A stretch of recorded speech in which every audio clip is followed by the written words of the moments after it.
So I just got on this argument on Twitter, and I think people need to understand something. So phases 1 through 3, right? We're not connected. Like they were not connected as you think they were.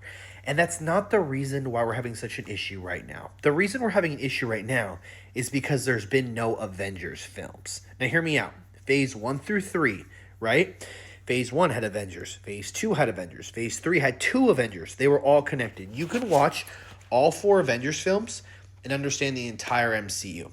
The other films in those things are just origin stories and separate stories. It's like comic books. You can read all the big comic book stories, and the other ones are the ones that connect into the stories.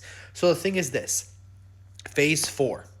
Once we started there, let's look at it. For these phases to make sense, phase 4, right? All these ones. After Thor 4, you should have had an Avengers film. And then leading us into phase 5. Once again, at the end of phase 4, we'd had Loki teasing the whole Kang thing. That's where Kang should have came in, or whatever. And then in phase 5, at the end of phase 5, which is Thunderbolts, at the end, should have had another Avengers film.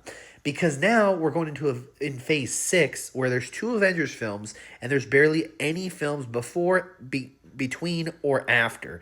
And that's where the big fall is, because all these other films right here, you could have had the saying goodbyes to characters, introducing new characters, and whatnot, and you wouldn't have had to do such a big build-up. But the problem is, once again, we are missing Avengers films.